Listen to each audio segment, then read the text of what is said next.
Welcome back to Universe. I'm Andrew, and in this video, I'm continuing my playthrough of RoboMon. We are still in the city of Port Platinum, this time in the southeast quadrant, which we briefly visited a couple times in my previous video, but now we will explore it properly. If you are unfamiliar with RoboMon, definitely check it out. It's currently crowdfunding on GameFound as I record this. Link will be in the description. This is a full spoiler playthrough, and this is definitely not part one, so you're welcome to join me, but I also recommend that you go back and watch part one, which is the tutorial playthrough at Copper Ridge. And of course, the caveat that this is a prototype and everything and anything is subject to change, including, as I record this, the most recent GameFound update went into a lot of details about things that have already changed from this demo version to the current state of the game. And of course, it's still a ways out from the final product, but things like the dice system, what the RoboMon cards look like, and various other things are covered in that update. But that doesn't mean we can't keep having fun with the demo and getting a sense of what the RoboMon world is like. So here is Port Platinum Southeast. Over here is the QR code to play the music. So we'll go ahead and hit that and get to know the lore. It says Port Platinum's Commerce District is home to many shops, restaurants, and businesses, and you don't have to look far to find someone wanting to make a deal. This part of the city has seen the most growth in recent years, and there will likely be even more places to visit in the near future. Could be hinting at the final version of the game versus this demo. Over here you see what we can find by breaking into people's houses and businesses, and roll on this chart to find stuff. Over here is the Robo Repair Shop information, so as we can access the RoboMon in our save box, and we can repair a RoboMon to full HP once for free and 10 silver any number of times after that. The rules reference indicates that I think that's for our team, but that maybe it is just one RoboMon for 10 silver. I think it's a lot more expensive than buying the repair kit, so that doesn't seem quite right. Also in my previous episode, I did use this Robo Repair, but I couldn't find where to bubble it in. I was like, I'm pretty sure there should be somewhere to bubble it in. Well, there it is down here. I just didn't even look. And then finally over here, our RoboMon Finder is still offline, so no wild battles. And we can have a look around the map. So we've got a couple of doors to search already. Painter, Robo Repair Shop, another door and a musician, and people on a boat. So I think I'll go ahead and just search into those unlocked doors first. So it's 3 times I'm going to roll on this chart at the D4. We get 4, which is a wire, a 1, which is a battery, and a 3, which is metal. Battery. Now I have 11 wire and 2 metal. It looks like there are just 4 interaction points, so we'll see, well, I guess we just came from the northeast quadrant, so let's go here first. 4628. So I found the telepathic twins, Sam Antha and Sam Yule, and I have the opportunity to wager a little bit of coin to see for myself. I've never got so much money that I can't stand to win a little more. So I get to choose to wager a lot or a little. A lot is 10 and a little is 5. I did spend a lot of silver recently. I still have 9 here and 8 marked on my character sheet for a total of 17. So I am going to spend 10. So now all of my silver is on hand, and I'm going to turn to 27.55. Prepare to be dazzled, prepare to be dumbstruck, and prepare to defy everything you've thought you knew about what's impossible. Twins bob around you, performing an intricately choreographed dance of sorts, and you almost forget they're wearing spandex. The whole thing seems as polished as any other performance you've ever seen. Win or lose, you're getting a great show. In my hands, I hold a series of cards, ordinary, mundane, utterly tedious cards, at least in anyone else's hands. Samantha winks at you, and you feel yourself blush. In our hands, these cards become the tools of something far greater. The talk is cheap, perhaps a demonstration. She offers you the cards face down, and you draw one, an 8, and show it to her. Her eyes snap shut, and her fingers massage her temples. Hear my thoughts, brother, hear them and hear me, and see what I see in my mind's eye. Mirroring his sister, Samuel massages his own forehead, eyes screwed shut in furious concentration. I see something. It's getting clearer. Yes, I see an 8. You start to applaud before remembering how much money you have riding on this. Samantha smiles sweetly and offers you the cards again. You draw 3. Come find me in the dark, dear brother. Count upon the spirits to guide you to me. 3. You draw again, this time a 5. Entwine your thoughts with mine. 5. Your good humor is starting to slip away, along with your hope of doubling your wager. She offers you another card, this one an ace. Advance your mind until it meets my own. 1. Samantha smiles at you, this time with triumph hidden behind her dimples. And if you can read my mind with equal accuracy to my twin, my brother with whom I've been connected since before our birth, then you'll win your wager and leave here the richer for it. She draws a card and murmurs, "Excellent." She looks up. Her brother nods. You wrinkle your brow. Drawing the next, she says, "Do your thing, brother." She draws another, glances at it, then at you. Got it? You know brother Sam does. You think hard. She draws the final card and hardly looks at it before asking, "All set?" You can feel her brother nodding and smirking, and you start to sweat. You know they can't be telepathic, right? So what are the 4 numbers? You only get one guess. If you're wrong, you lose 10 silver. So I've already marked off my silver. And that was a long passage, but I did read it for you because it seems to be a bit of a riddle. It's not given a star rating like the other puzzles so far have been, but I'm going to get one guess, so I'm going to go ahead and turn to my guess. And if you want to make your own guess, rewind, pause, whatever you need to do before I flip the page imminently. Well, I made my guess and it was wrong. So I lost 10 silver, and you'll have to wait for your copy of the game to find out if your guess was correct. I might have to come back to this and try to figure it out later, but for now, let's move on. Come down over here and check this poster, although this poster here says Sam and Sam, so I wonder what's there. Oh, interesting. So the Sam and Sam poster is not here, but this entry took me to the Sam and Sam poster, so that's a bit of a mismatch, which means that's 2 down, and we'll go to this singing guy here. So we got another puzzle. Maybe I can redeem myself. It says, a jaunty, saucy tune drifts across the street to you, causing your foot to begin to tap in unison with the rhythm almost immediately. You hastily cross to watch the busker on the opposite sidewalk strumming his guitar and humming along. As you get to him, he says, "Next one goes out to my old parrot, Alex." And he breaks out into song. "That's my bird, oh wow, what a friend. Good boy, my Alex, until the end.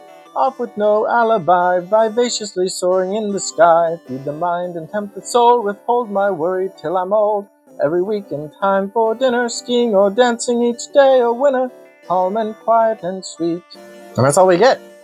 So take a minute with that. I wouldn't even know that's a riddle except for that it had those 3 stars there. And I really just have no idea. So I think I'm going to save this one for myself in the final copy. So that's another exercise for the viewer to solve on your own. And we've got one more node here, which is the artist painting here, 2927. And this is one's actually a battle, so I have an opportunity to recoup a little bit of that silver I lost. So play the battle music.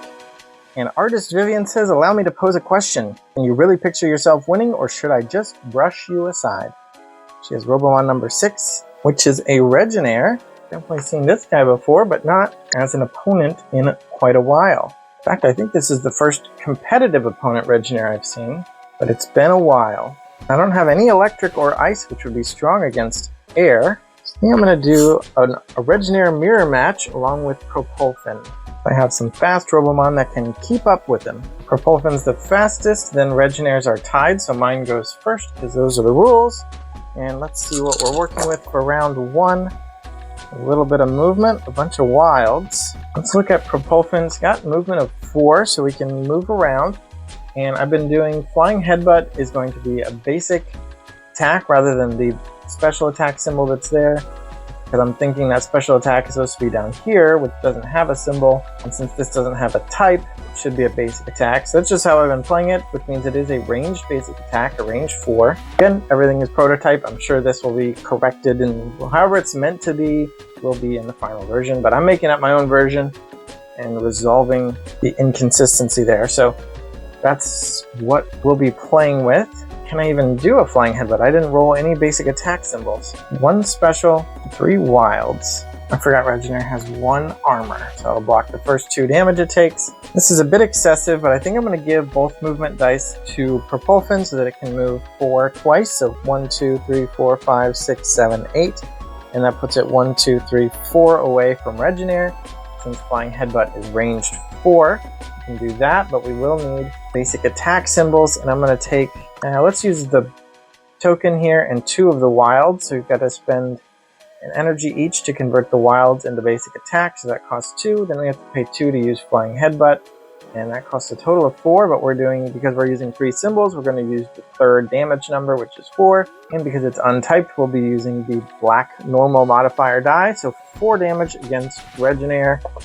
Plus 1 is 5. 5 minus the 2 armor is 3. And Reginaire has 6 hit points left. Then it's our Reginaire's turn, and it can move 3 spaces with tailspin. I don't know if I want to commit a bunch to getting in range, so I'm going to use the token as a movement. 1, 2, 3. So that's the token. We'll use tailspin for 3 more movement.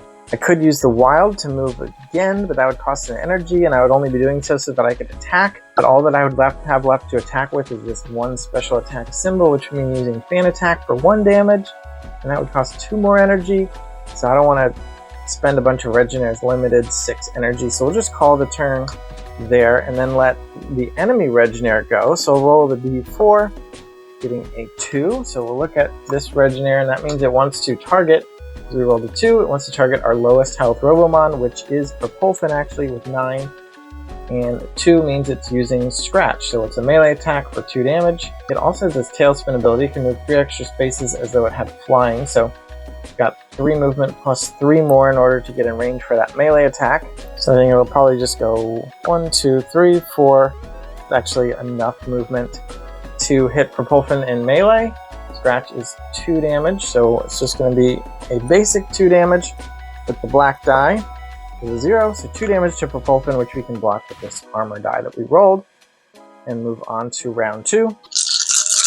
So hopefully this won't be too long. We got some nice basic attack symbols, a special attack, a little bit of movement we won't need, but Propulsion. I think what we're going to want to do is use that water spout, so that is going to be a special attack. Let's use a movement first to move 4 and go 1, 2, 3, 4. So on the opposite side of this table and chair setup. Now we can spend the token as a special attack. This die, it's a special attack to use the second number for water spout, which is going to be a 5. You have to spend 2 energy for that, putting Propulsion down to only 1 more. That's going to be 5 damage. It's a range 3, so we can reach it. And a push 2, which will resolve momentarily. 5 damage plus 1 is 6. Is actually enough to take out Regener as it is, but then the push 2 means it'll get pushed 1 backward, and then that second push will turn into 1 damage. So push symbol with the 2 dots means we'll push back 2, but since it can only move 1, it takes the second one as a damage. And that's it. And our prize is 2 silver and a battery. And that means we've done everything we can do without spending much more time trying to solve some riddles on this page, at least until the final version of the game, which I'm assuming will add more. If we go back up to where we were, 26, 28, just as a reminder, in the northeast quadrant is the door to travel further east, but it is currently blocked off by construction work. If we look at our Alloy Province map, we will see that there is definitely some more stuff over that way. We can look at a close-up, but because it's blocked off, there's nothing left to do in this demo version. So instead, we've been here, we went to the cemetery, cave, jetty, but from here we did not go west. So there are a few more locations over that way. I don't know if all those exist in the demo, but I know at least some of it is. So probably for next episode, I will go to one of those western locations, but I also went to some of these locations without a fishing pole. And since I got a fishing pole by beating Waverly a couple episodes back, let's head back and use it. So we can travel west through the city to here, south to here. I think that page might have been misnumbered, or I'm getting mixed up. But anyway, so leaving the city, going down here, back to the jetty. So I think I'll spend a battery and do a little fishing here. We haven't gotten RoboMon 24 yet. We do have 15 already, so I don't need to go that successful with my fishing, but I do need to get down to the D6 level. So with fishing, I start by rolling a D12, hoping for a high number. I got a 7, which is not great. And now I'm going to roll a D10 and hope for a 7 or lower. I got a 3. That is a successful, but not great, because now I'm going to roll a D8, and I need a 3 or less, and I got a 2, which means I could just take the D8 result, which is a search, and roll on this chart, or I could roll a D6 and hope for a 1 or 2, so I have a 1 in 3 chance of encountering RoboMon 24. That's not a great chance, so I'm going to take the search result and roll a D4, which is a 2, so I get a sensor. So now I have 2 of those. And that was a quick recap of how fishing works. I'm going to go ahead and try a couple more times and hopefully get to encounter that RoboMon, but I won't make you watch me. Alright, I got 553. I'm down to 5 batteries. Let's see if I can... I got a 50-50. 3. Okay, so let's encounter RoboMon 24. Again, I could have continued by rolling a D4 to try to encounter RoboMon 15. We've already done that one. So RoboMon 24 is Tertellian. Alright, so it's a wild tertellian that I can try to capture. It is slow. It takes 7 timers to capture it. It has 2 armor and 6 hit points. And it can protect and give itself extra armor, and its armor prevents 3 damage. So I think I will go for a type advantage. Although the only nature attacks I have left on my team are from Fruit Flyer. It's extremely slow with only 5 speed. So let's try out Finrid. For Wild Batter, we're hoping for no timers, and instead we got 4 timers. Wow, so timers are what would make this guy run away from us. And right off the bat, it's going to be 4 timers added to him. And again, we looked at it, he's got 7. So if he ever had 7 on his turn, he'll run away. We need to reprogram him before that. But on top of that, these 4 dice are going to be wasted, which brings us back to the prototype, and the dice system is going to change. But for now, we do just have these 3 dice to work with. Fruit Flyer gets to go first, and we really want to do a powerful special attack. But most we can do it for 2 symbols by using this and a wild die, changing it. So we'll spend 1 to change it to a special attack and use Fruit Cannon, which is going to be 3 damage because we're using these 2 symbols, means the second number. Nature type attacks have advantage against water RoboMon, so we're going to be doing 3 damage modified by the green advantage die. And we do have to spend 2 more energy for that. So 3 plus 2 is 5, which unfortunately means we break 1 armor. Because his armor is 3 damage each, that 2 left over from 5 does not break the second armor. Then Finrid can go, and we can give him both these basic attack symbols. Save that in order to do a bash. It's going to cost 2 energy, and 2 symbols means 4 damage. That's going to be the black die. So 4 plus 2 is 6, minus 3 is 3, which actually puts Tertellian down to 3, which is nice. But now let's see what it wants to do on its turn. It wants to do 3, which is to attack a fire or earth type RoboMon, which we don't have. I think we just get to choose, and we'll choose Finrid. He has more hit points, and we saved his token, so we can block 2 of it. And a Water Blast is going to be water type attack, so no advantage or disadvantage there. It's just going to be 3 damage. We ignore all the movement and range and positioning based abilities. So 3 damage, minus 1 is 2, which means we can perfectly block it with the token. Brings us back to the top of the round with 7 new dice and 2 more timer symbols. But because Tertellian only has 3 hit points remaining, I think we're going to go ahead and try to reprogram it. And I think I can afford to use a medium reprogrammer, which means I'm going to be using a D6 and tossing it in here. And we get the benefit of the best area, which is going to be this yellow area. We are touching it, so we get it. So we get a +1 to our 1, which means we got a 2. 2 is not 3 or higher, so we failed.